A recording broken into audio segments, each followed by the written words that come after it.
van así rapidito. Dice, miren lo que dice Primera de Corintios capítulo 7. Ustedes pueden leer todo el capítulo 7. Capítulo 7 de Primera de Corintios. Habla de la familia, habla de los hijos, habla de los esposos, habla de todo, hermanos, habla de todo con respecto a la familia. Pero me interesó este versículo 26 al 28. Dice acá: me parece, oiga bien, no se van a decepcionar los solteros, me parece que los que están casados no deben separarse, y que si están solteros, oiga qué dice, no deben de casarse. Dice, estamos viviendo momentos difíciles. Por eso creo que es mejor que cada uno se quede como está.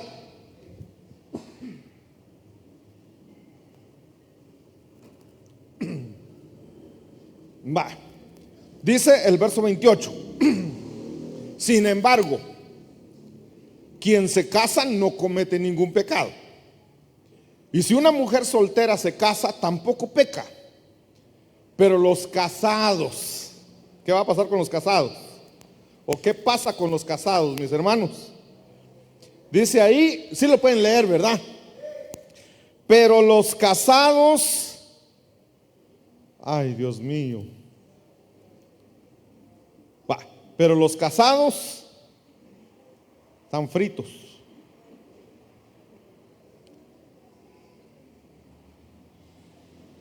Van a tener problemas. ¿Sí lo escucharon, mis hermanos? ¿Qué dice en su Biblia? Esta es la Biblia del lenguaje sencillo.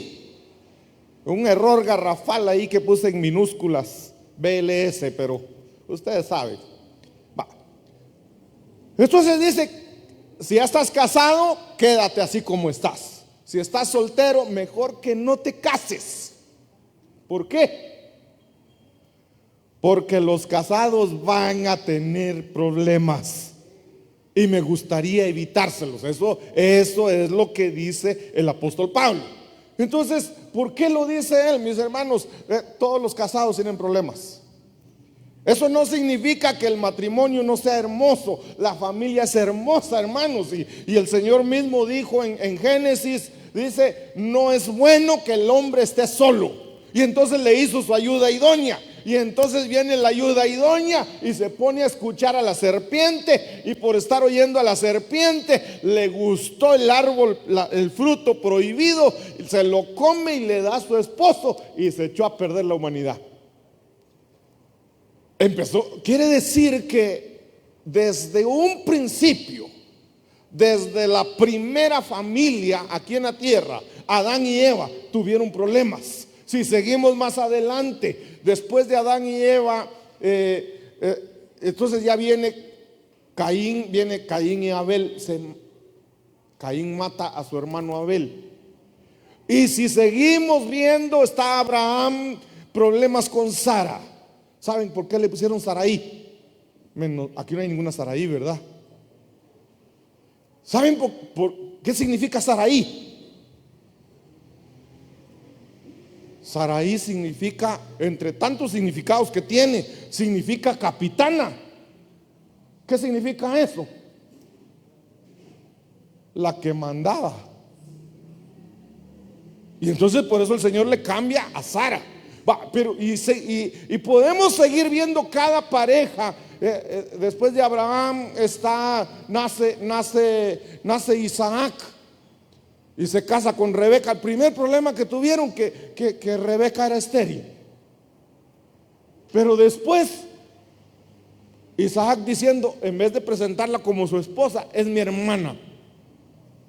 Y hermanos, en cada etapa, en cada matrimonio podemos encontrar muchos problemas, aún con el hombre más sabio. El hombre más sabio del mundo, de la existencia, Salomón. Problemas también, tuvo 1200 mujeres y se echó a perder. Entonces nos damos cuenta que el matrimonio, miren, yo insisto, la familia es hermosa, La familia es lo mejor que hay. Tener a los hijos, disfrutar a los hijos, es hermoso.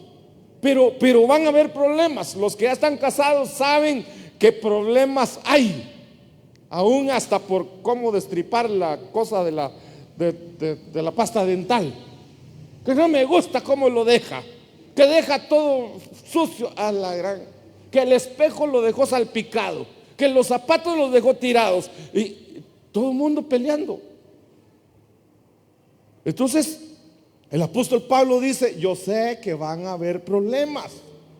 Dos caracteres diferentes, acoplarse, va a haber problema, va a haber dificultad. Y sobre todo cuando todavía tienen mucho orgullo en el corazón, ¿verdad? Los orgullosos por cualquier cosita pelean y no se reconcilian. Pero bueno, entonces yo quiero dejar esto, no para decir que el matrimonio sea feo. Ahí está, yo lo quería leer para decirles: hay problemas, sí. Pero ¿qué dice la Biblia de la esposa? El que haya esposa, ¿qué encontró? Halló la bendición. La esposa es corona del marido. Pero cuando la esposa lo quiere tener así, entonces en vez de ser corona, es su saber qué va. Porque corona, ¿qué significa? Quiere decir que su marido es un rey. Entonces cuando la esposa trata al esposo como rey, ella se convierte en corona de su marido. Pero bueno, ya vamos a hablar del marido después. Pero la cosa es, les estaba diciendo que miren, Salomón tuvo problemas, pero aquí hay algo que por qué razón también, algo que nos deja claro que la familia, el matrimonio, el hogar, van a haber problemas. Dice la Biblia, no le tengo acá los versos, pero ustedes los habrán escuchado, que Salomón edificó su casa. No, Salomón edificó la casa de Jehová en 7 años. Si ustedes quieren lo buscan, Google les puede decir dónde está. Salomón edificó la casa de Jehová en 7 años. Después de haber edificado la casa de Jehová, entonces él dijo: ya hice la casa de Dios, ahora voy a hacer mi casa. Y se va a edificar su casa. Y la edificó en 13 años. ¿Qué significa eso? Que es más fácil edificarle la casa a Dios que edificar uno su propia casa. Hay más dificultad en edificar la casa de uno. Se lleva mucho tiempo para poder edificarla, pero acá nos dejó un número: 13. Si Salomón edificó su casa en 13 años, el 13 simboliza rebelión, rebeldía. Entonces quiere decir que cuando edificamos nuestra casa no estamos libres de la rebelión, de la rebeldía. Rebeldía viene es cuando yo quiero hacer mi propia voluntad, no hay obediencia, no hay sumisión a mí, yo hago lo que se me da la gana. Y entonces viene la rebelión, y eso pasa en la mayoría de hogares. Voy a ir rapidito, mis hermanos, porque necesito avanzar. Esto es todavía la introducción. Dice el Salmo 19:12: nadie parece darse cuenta de los errores. Esto lo escribió David. Nadie parece darse cuenta de los errores que comete. Miren, hermanos, ¿cómo nos pasa eso seguido? Cometemos errores y no nos damos cuenta. Y si nos damos cuenta, nos hacemos los locos y entonces no los reconocemos. Entonces el problema más grande es no reconocer uno sus propios errores. Y entonces David dice: como que nadie se da cuenta de sus propios errores, solo mira los errores de los demás. Y eso también lo dijo Jesús. Recuérdense que Jesús dijo que uno a veces mira la paja que tiene el ojo del otro y no mira la viga que uno tiene en el ojo. Entonces es esto, le dice David al Señor: perdóname, Dios mío, los pecados que cometo sin darme cuenta. Entonces cometemos muchos errores y pecamos contra Dios, pero muchas veces no nos damos cuenta. Y ahí es donde ya quiero ir entrando a mi tema, porque bueno, no nos damos cuenta. Dice este mismo versículo en la NTV, que es Nueva Traducción Viviente, dice: ¿cómo puedo conocer todos los pecados escondidos en mi corazón? límpiame de estas faltas ocultas. Quiere decir que al Señor le fallamos y ni siquiera sabemos que le estamos fallando. Y lo mismo ocurre en la familia. Cometemos faltas, cometemos errores y no nos damos cuenta. Y cuando vemos a nuestro cónyuge así toda, en el caso toda seria, ¿va? Y a esta que pulga le picó, digo yo. Y entonces cuando ya le pregunto, ¿estás enojada? Sí, me dice. Yo pensé que me iba a decir que no. Sí, me dice. ¿Por qué esa tu manera de hablarme? Ay, Dios mío, dije yo. Muchas veces me hablaste pesado. Antes pasaban otras cosas. Te dije tal cosa y te hiciste el sordo. No me hice, soy sordo, le decía. Hasta el fin entendió. Como, hermanos, la mayoría lo sabe, ¿va? Pero antes había problema también con la iglesia. Le decían a mi esposa, fíjese que saludé al pastor y ni me volteó a ver siquiera. No, si no oye, decía ella. Entonces ahora ya me hablan y no les contesto, me van y me hacen así. Entonces ahí ya volteo a ver. Entonces miren pues, vamos con que cometemos errores y no nos damos cuenta, porque están ocultos. Eso quiero que lo tengan presente. Hay cosas que están ocultas. Miqueas capítulo 7 verso 5 dice: no crean, ay Dios mío, este está feo.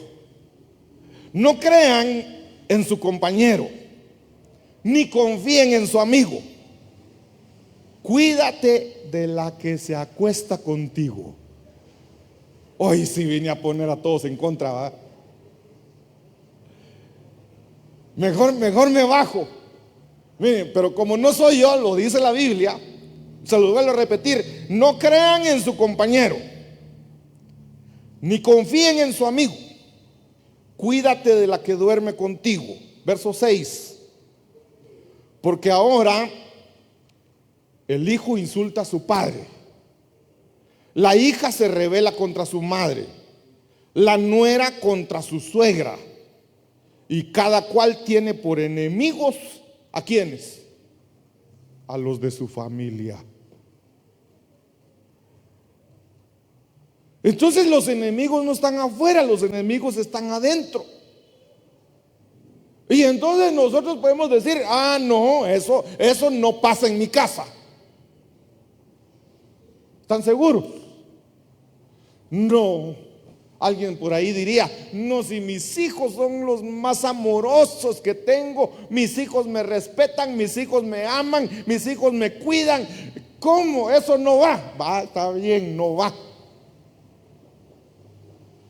Pero aquí lo está diciendo.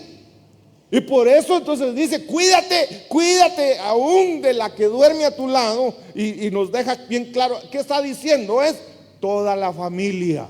No está hablando de los cónyuges, está hablando de toda la familia, incluyendo a la suegra. ¿Habrá alguna suegra aquí? Vaya. Entonces, vamos a ver qué dice el otro verso. Primera de Pedro capítulo 1 verso 8. Basado en lo que ya leímos, basado en que hay cachimbazos en la familia. Entonces dice Primera de Pedro 1:18: tened presente que habéis sido rescatados de vuestra vana manera de vivir, la cual la heredaste de vuestros padres, no con cosas corruptibles como oro o plata. Entonces viene aquí el Señor y nos dice: bueno, ustedes fueron redimidos, fueron rescatados, los sacaron de donde había problema. Dice: tengan presente eso, que ustedes fueron rescatados, los sacaron de ahí, de una manera de vivir diferente, de una manera de vivir vana. Pero esa manera de vivir había sido heredada. ¿Heredada de quién? ¿Quién nos heredó esa manera de vivir? Nuestros antepasados. ¿Quiénes son los antepasados? Vamos a ver. ¿Cuántas personas hay de nuestros antepasados? ¿Alguien se recuerda? Yo lo he dicho algo otras veces. ¿Cuántos antepasados tenemos nosotros que está marcado en la Biblia? ¿Cuántos? 4 generaciones. Pero esas 4 generaciones en personas son 14. ¿Por qué 14? Empecemos por los bisabuelos. ¿Cuántos bisabuelos tiene cada uno? Son 8. ¿Por qué van a decir? 8 bisabuelos, 4 abuelos. ¿Por qué tenemos 4 abuelos? Los 2 papás de mi mamá y los 2 papás de mi papá son 4. Esos 4 abuelos, cada uno tuvo 2 padres. 4 por 2, 8. Entonces son 8 bisabuelos. 4 abuelos, van 12. Mi papá y mi mamá, 14. Y tú, el número 15. Entonces, tenemos 14 personas atrás de nosotros o antes que nosotros que nos heredaron. Miren, vamos a ver. Les hago preguntas. ¿A quién le pregunto?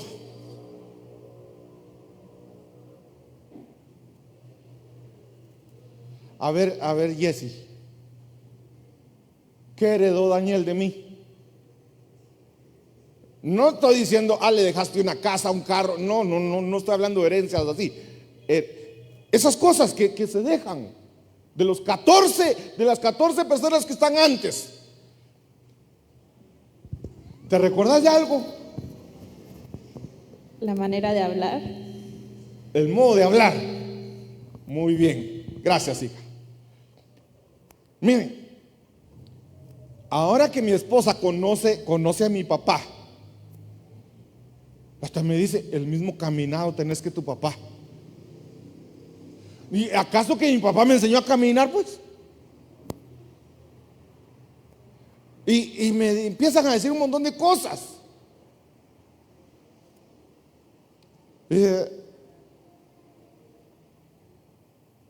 Daniel me dice, heredé tu movimiento de la boca.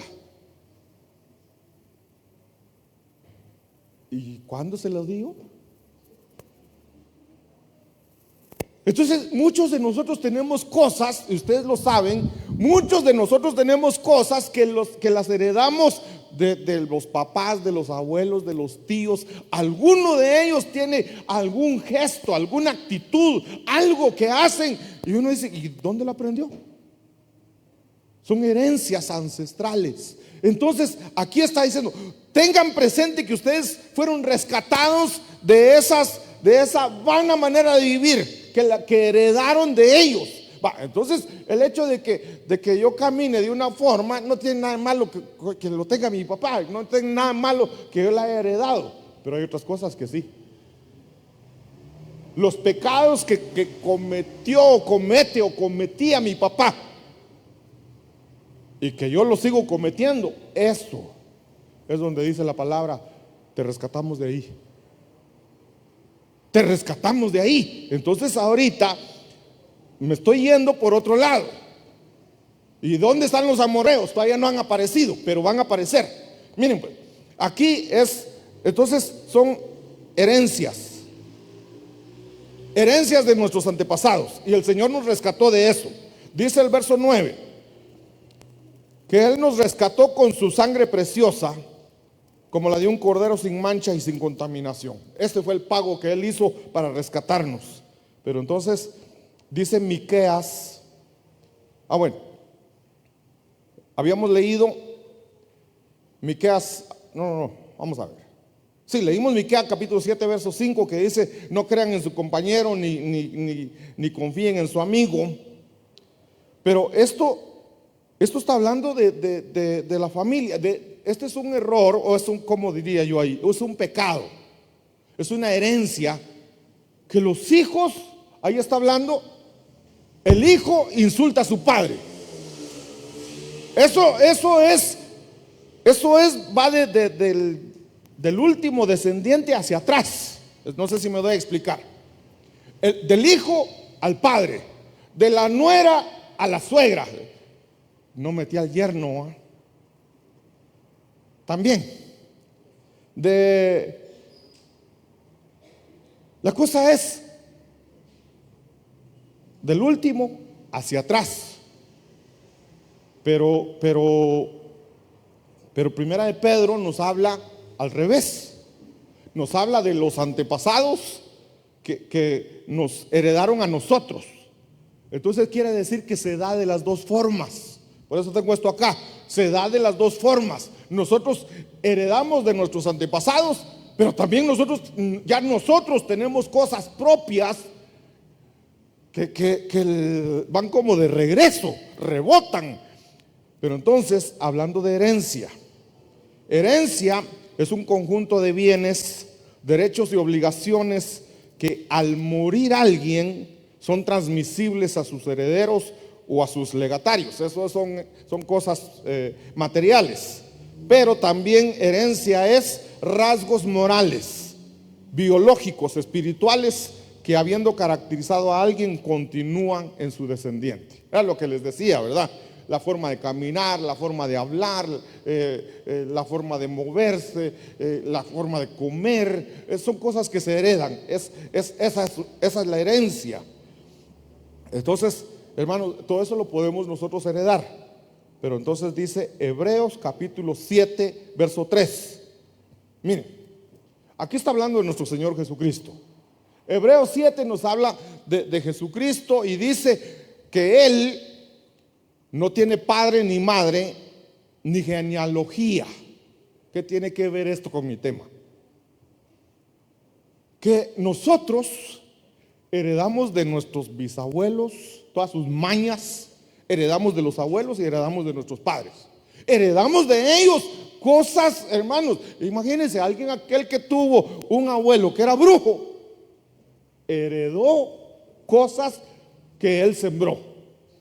Y entonces todas las, digámoslo así, todas las mañas que tuvieron nuestros antepasados, nosotros las heredamos. Y viene el Señor y dice: yo los quiero hacer libres de eso. Yo los quiero liberar para que tengan una familia sana, para que tengan una familia estable, para que tengan una familia que permanezca.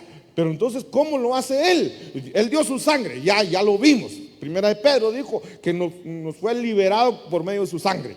Pero aquí, entonces, hablando de Él, dice que Él no tiene padre, ni madre, ni genealogía, no tiene comienzo ni fin, pero a semejanza del Hijo de Dios, permanece como sacerdote para siempre.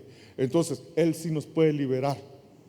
Él sí nos puede hacer libres de nuestra vana manera de vivir que heredamos de nuestros antepasados, porque Él no tiene antepasados. Él no heredó nada de eso. Entonces, esa es la bendición que nosotros tenemos como familia. Entonces dice San Juan capítulo 14, verso 30. Miren, está hablando Jesús y Él dice: ya no hablaré mucho con vosotros, porque viene el príncipe de este mundo y Él no tiene nada en mí. ¿Quién nos está liberando? Alguien que no tiene antepasados, alguien que su sangre era pura y santa, era perfecto. Y entonces Él dice: bueno, ya no quiero seguir hablando porque ya viene, lo que está diciendo ahí es: ya viene Satanás, ya viene el diablo, que el Señor lo reprenda. Ya viene el diablo, y ese diablo no tiene nada en mí. Eso es otra cosa hermosa, porque estamos hablando de Él que nos está redimiendo, que nos está rescatando de esa manera de vivir. El diablo, dice ahí, viene el príncipe de este mundo y Él no tiene nada en mí. En la Biblia al día dice de esta manera: dice, viene el príncipe de este mundo y Él no tiene ningún dominio sobre mí. Eso es hermoso, hermanos. Satanás no tiene dominio sobre nuestro Señor Jesucristo. En la Biblia el lenguaje sencillo dice: Él no tiene poder para vencerme.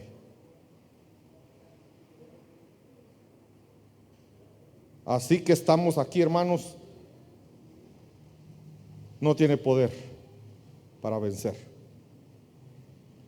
Tenemos un Dios que nos está liberando, que nos está rescatando con mucho poder, y que Satanás no tiene parte en él. Ahora, nosotros podemos decir lo mismo. Podemos decir nosotros, no, si Satanás no tiene nada que ver conmigo. ¿Alguien lo puede decir? No podemos. ¿Pero por qué? ¿Por qué? ¿Por qué? ¿Por qué? ¿Por qué no podemos decir, no, Satanás conmigo no se mete para nada? Nos enojamos, ya le abrimos la puerta.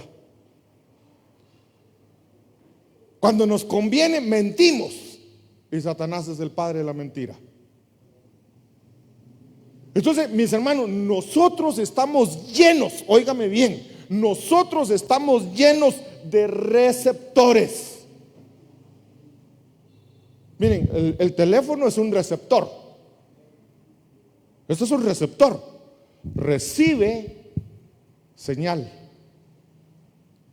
Entonces, cuando uno se queda sin saldo, dice, es que no tengo,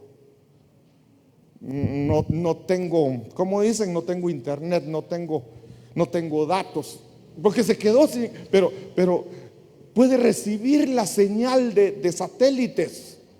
Y entonces nosotros somos igual. Nosotros somos mejor que el teléfono. Tenemos muchos tipos de receptores. Entonces, hermanos, nosotros decidimos qué receptores podemos tener abiertos. Y entonces decimos una mentira y viene el diablo inmediatamente, hermano,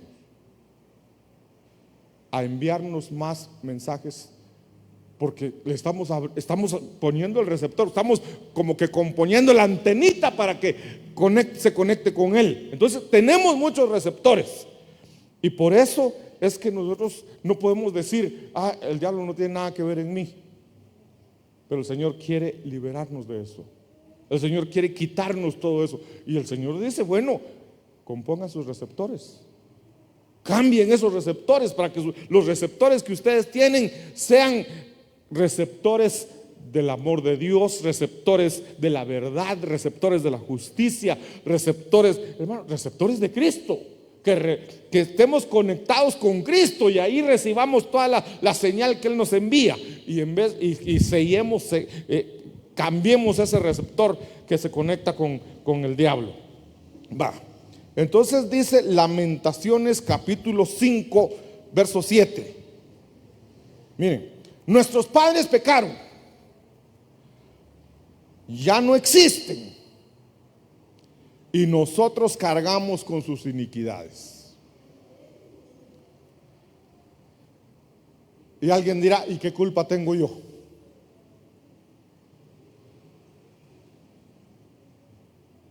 Realmente no tenemos la culpa. Y este verso tiene su explicación también. No lo voy a dejar así como que, entonces la culpa la tiene mi abuelo, la culpa la tiene mi papá, y la culpa la tiene mi bisabuelo, y por eso soy así, ya no cambio. No, el Señor quiere que cambiemos. El Señor quiere que seamos diferentes. El Señor quiere que rompamos con todo eso de nuestros antepasados. Entonces el Señor dice que el Señor nos visita hasta la tercera y cuarta generación. La cuarta generación es desde nuestros bisabuelos hasta nosotros. Nosotros somos cuarta generación, contando desde nuestros bisabuelos. Y entonces el Señor viene y visita tercera y cuarta generación.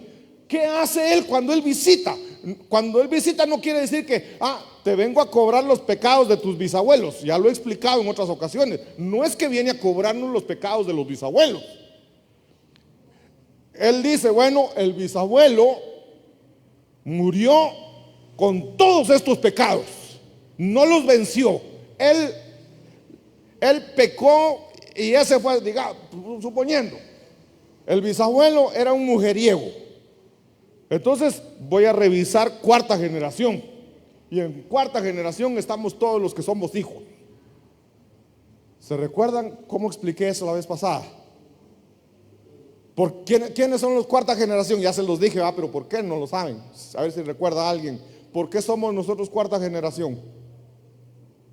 Bueno, yo ya no soy cuarta.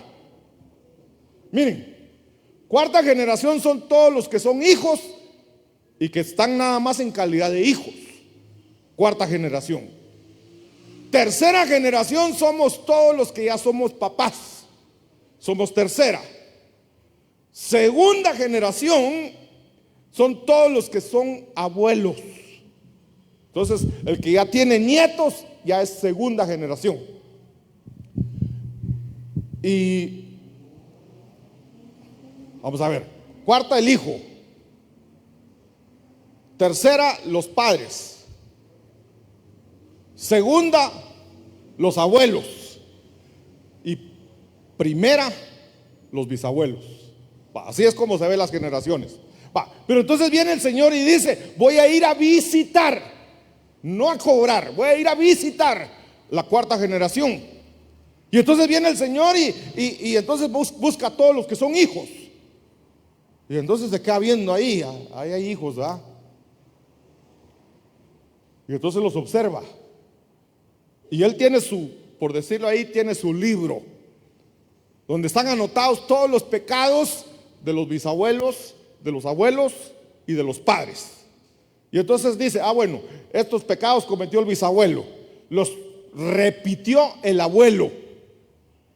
Y cuando llegó al papá, estos pecados, el papá cortó con eso y ya no continuó. Bueno, ahí se quedó.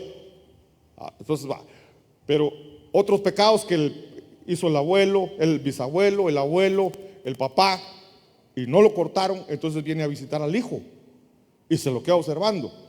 Si el hijo comete el mismo pecado que cometieron todos sus antepasados, se lo cobra. Pero si el hijo dice: no, mi abuelo, mi bisabuelo mujeriego, mi abuelo mujeriego, mi papá mujeriego, yo voy a ser diferente.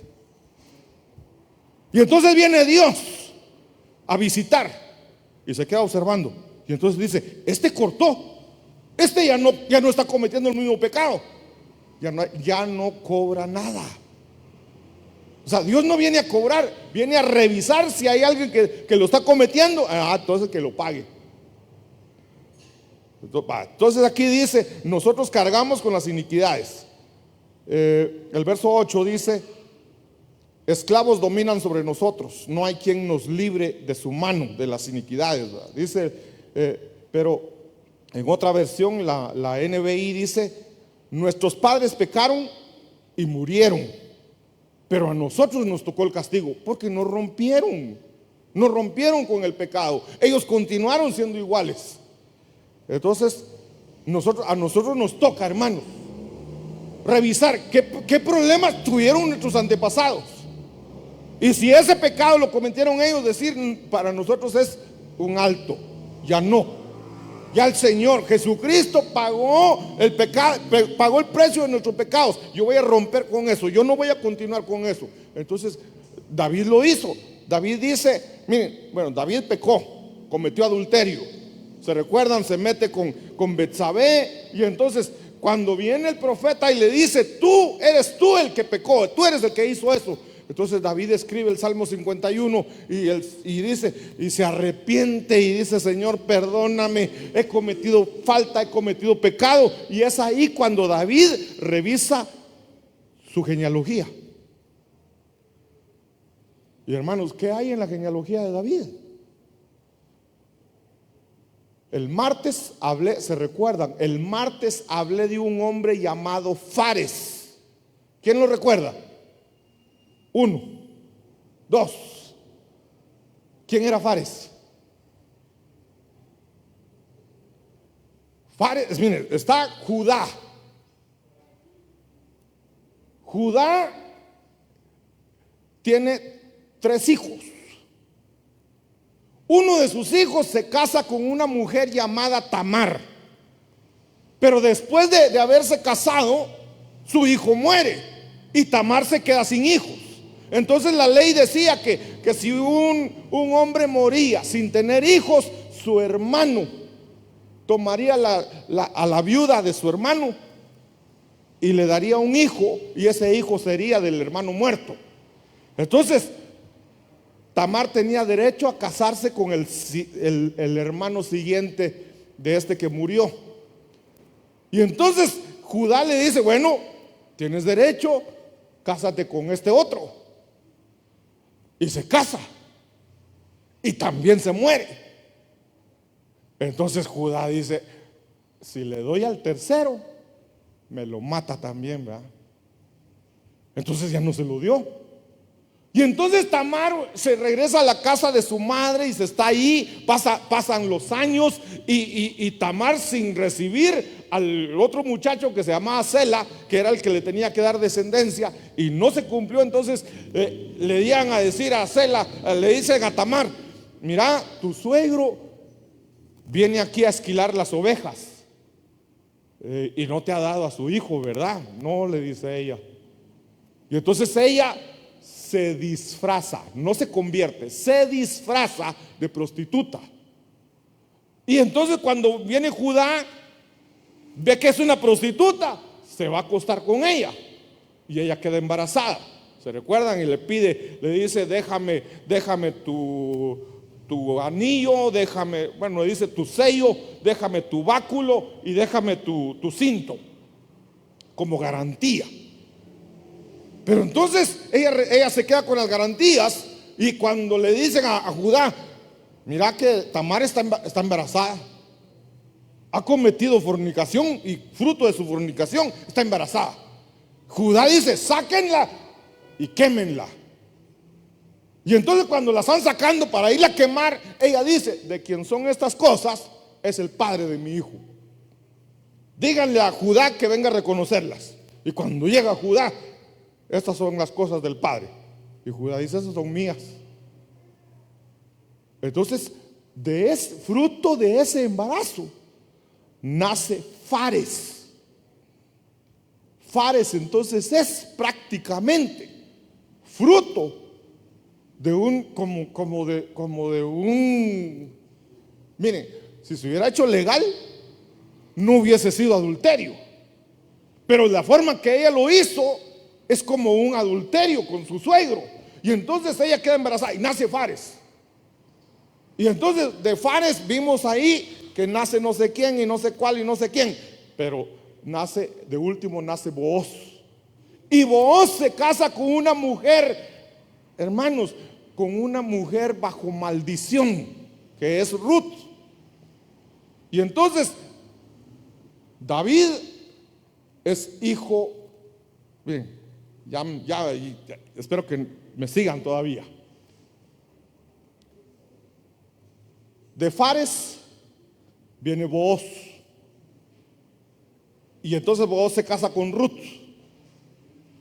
Y de Booz y Ruth nace Obed. De Obed nace Isaí. De Isaí nace David. Entonces David empieza a investigar su genealogía. Y entonces cuando David empieza a investigar su genealogía, yo vengo de Fares. Y Fares es producto de la nuera con el suegro. Y ahí hubo saber qué va.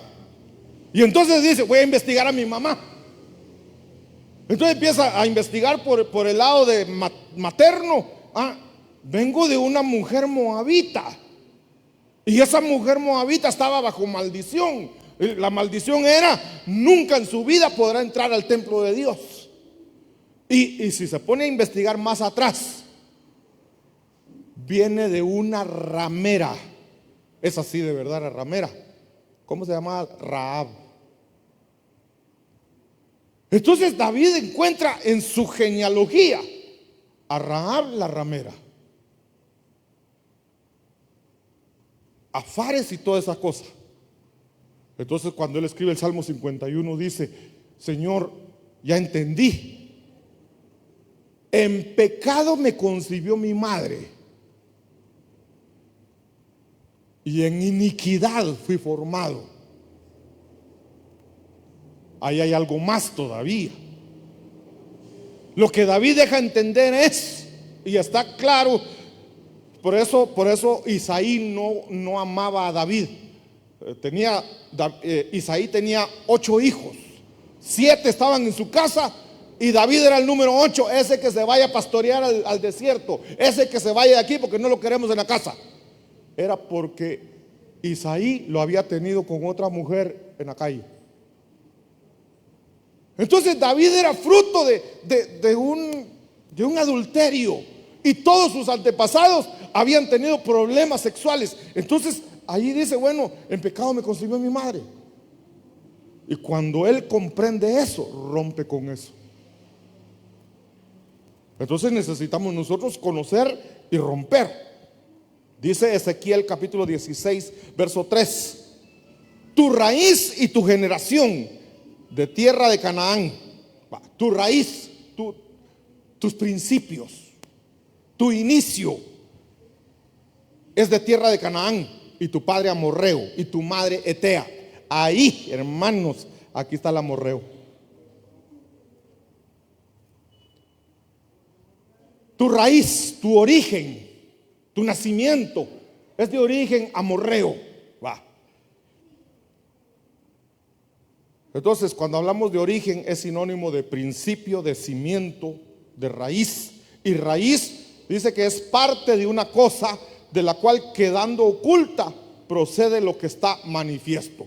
La raíz, hermanos, la raíz de un árbol, de una planta, no se mira, pero de la clase de raíz se va a ver lo que sale. ¿Cuál es nuestra raíz? Eso vamos a hacer nosotros.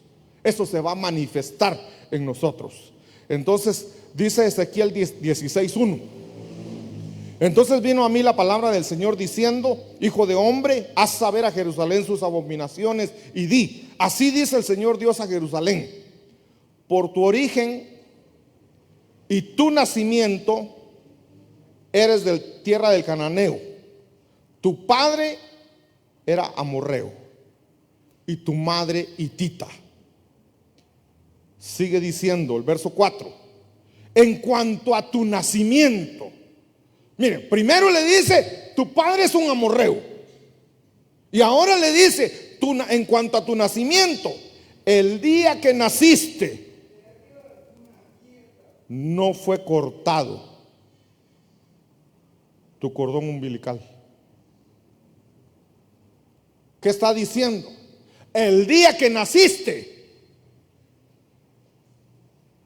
no te cortaron esa herencia, no te cortaron eso que te une al amorreo. El día que naciste, naciste como amorrea.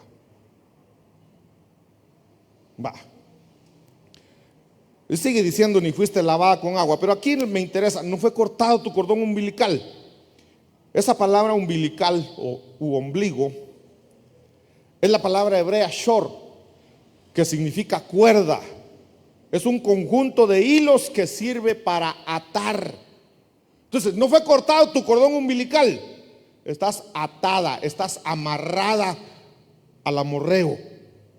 Y viene de otra raíz, que es la raíz sharar, que significa ser hostil o enemigo. Entonces, nuestros antepasados, hermanos, toda nuestra ascendencia, todos los que están antes de nosotros, son hostiles, enemigos, porque no hemos cortado ese cordón umbilical. ¿Qué tenemos que hacer? Cortar eso, romper eso. Ya no quiero esa herencia. Esa herencia que me heredaron, eso que me heredaron mis abuelos, mis bisabuelos, mis padres. Hay que revisar, si hay cosas buenas, las quiero. Son cosas malas, son cosas que no le agradan a Dios, hay que cortar. Entonces dice,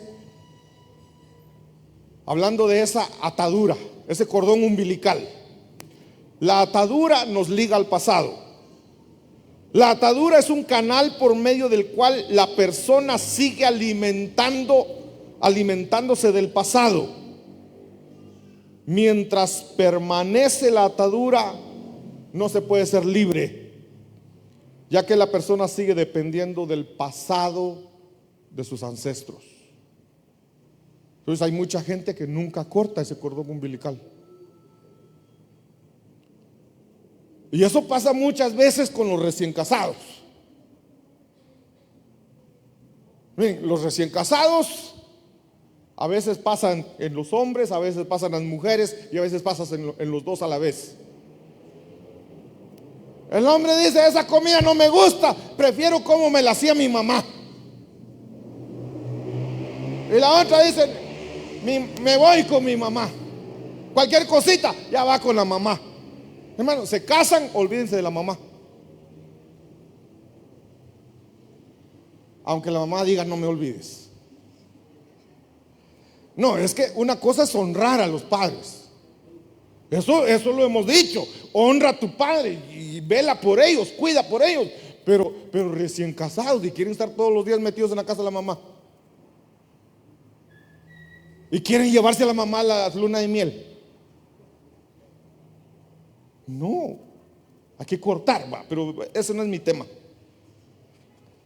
Entonces, Éxodo capítulo 3, verso 8. Dice, miren lo que dice el Señor: y he descendido para librarlos de la mano de los egipcios,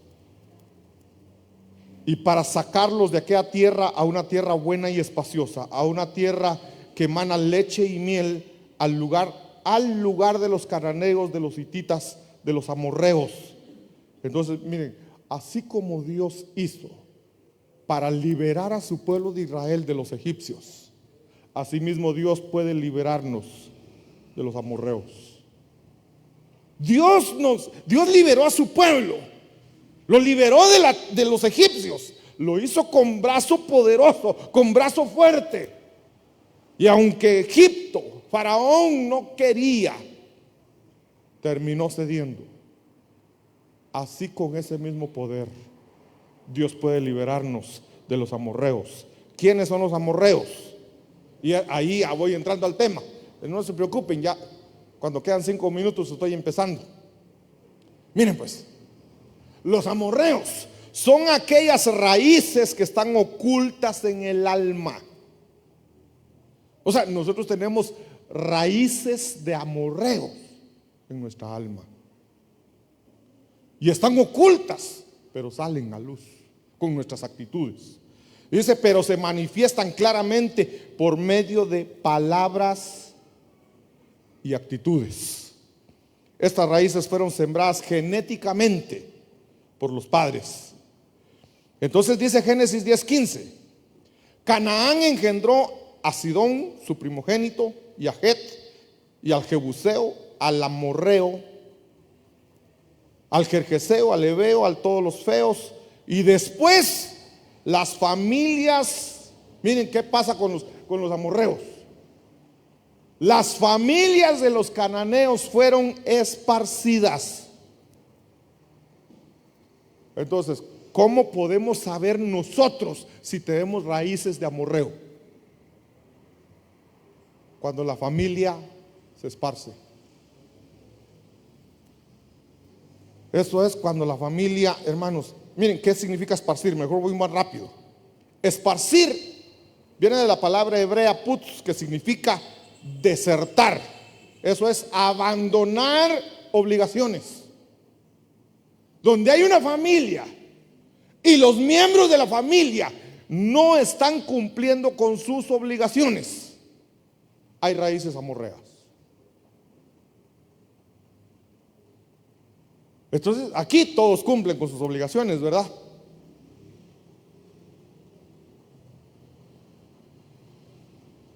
La obligación para el hombre no es solo llevar el dinero.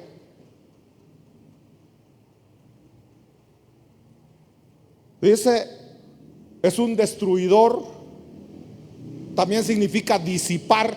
Eso es hacer que algo se desvanezca por separación de las partes que lo forman. Ay, hermanos, abandonar obligaciones. ¿Han visto ustedes aquellas mamás que tienen a sus hijos todos sucios, que no los miran? Miren, a una mamá que la suegra le tenga que estar a decir: mira, cambia al bebé, que se va a escaldar. Y que a la suegra le tengan que estar diciendo eso, es un abandono. Abandono es que el esposo solo llega a la casa a comer y a dormir, y lleva el dinero, no hay problema, da la plata, da el gasto, no hay problema, pero llega y como que no existe, no está presente. Abandono. Está en la casa, pero ¿qué está haciendo? Viendo tele. ¿Qué está haciendo? Durmiendo. ¿Qué está haciendo? Jugando con el celular. Pero nunca está para hablar, para velar por los problemas, para platicar, para ver. Hermanos, eso es abandono. También significa echar fuera. Miren que ya no me puedo detener mucho. Echar fuera. Eso es. Te han echado de la casa.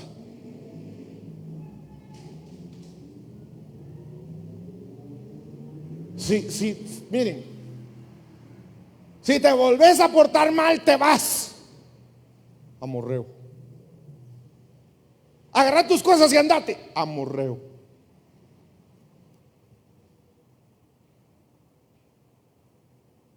Dice el diccionario Chávez. Bueno, echar fuera también es errante o vagabundo. Y según el diccionario Chávez, es expulsar, despojar a alguien de su posesión. Entonces dice Proverbios 27:8: como pájaro que vaga lejos de su nido, así es el hombre. Y ahí tengo la palabra con que se traduce hombre, la palabra ish. Ish significa esposo. Entonces traduzcámoslo correctamente: así es el esposo que vaga lejos de su casa.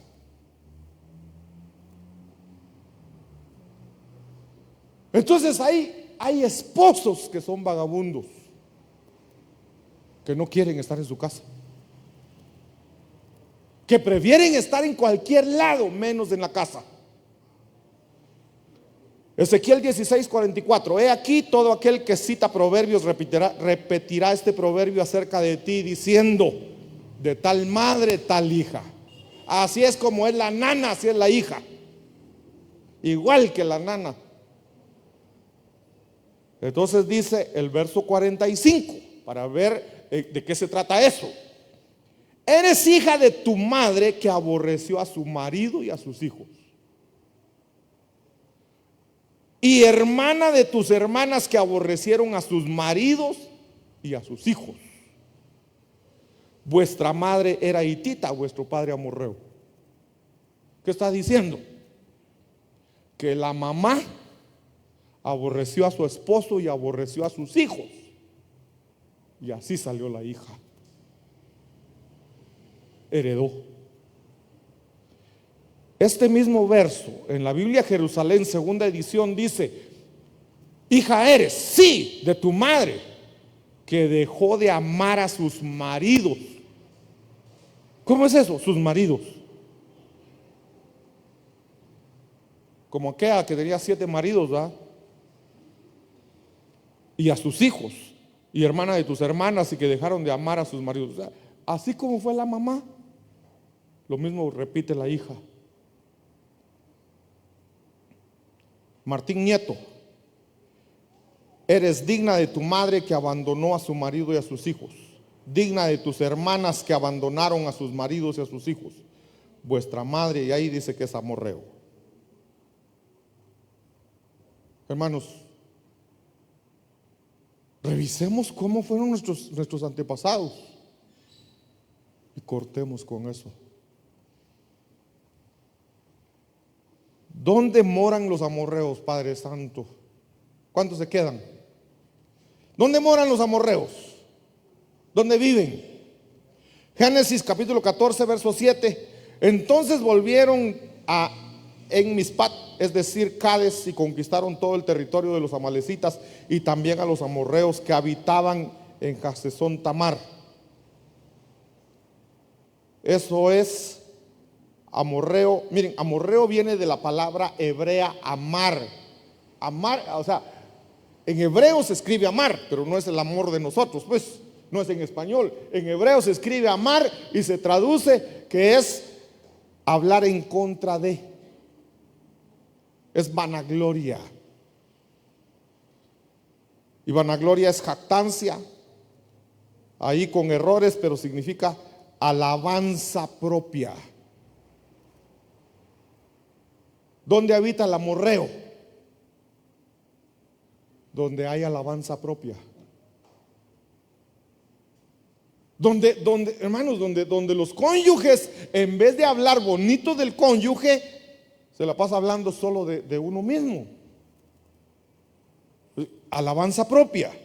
Esto va en contra de las alabanzas que se dicen los esposos. O sea, en vez de estar alabando a su cónyuge, se alaba a sí mismo. Es que vos no servís para nada, en cambio yo. Si por mí es que se logró esto, si por mí no, si no fuera porque yo trabajo duro, no tuviéramos todo esto, porque vos sos un aragán. Otra palabra iba a decir, ¿verdad? Entonces, ¿qué hay que hacer? Cantares 4:7. Quitémonos la alabanza propia y alabemos a nuestro cónyuge. Ahí dice, mire lo que dice el esposo de ella: tú eres hermosa, amor mío, hermosa de pies a cabeza, en ti no hay defecto alguno. Claro, la demás gente podrá ver los pies torcidos y toda la cosa, pero para él la ve hermosa. ¿Saben por qué? Porque donde hay amor no hay defectos. El amor cubre multitud de defectos. Entonces, para el que está enamorado, eres hermosa. Para el que no está enamorado, ¿y esa vieja qué? Entonces,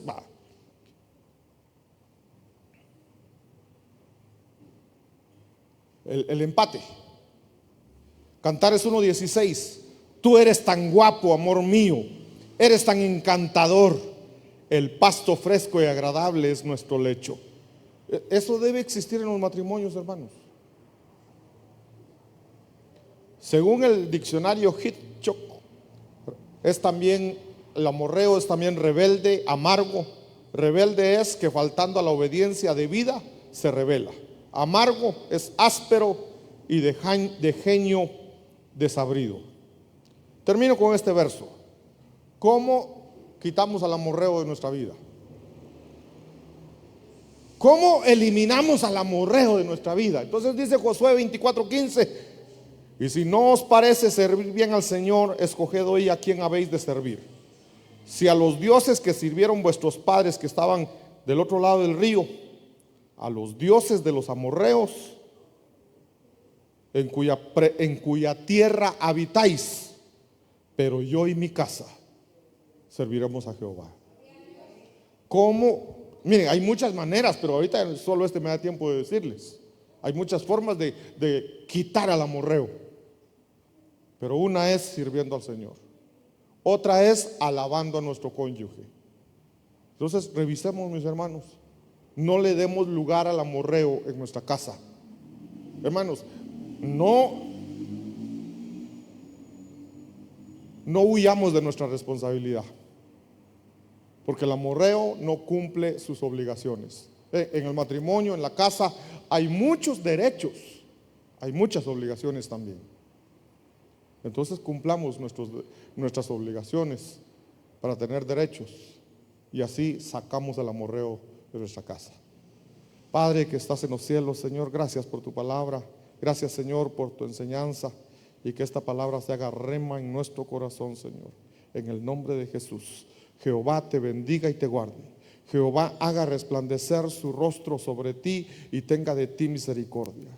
Jehová alce sobre ti su rostro y te dé paz. Amén, amén y amén. Dios les bendiga, mis hermanos.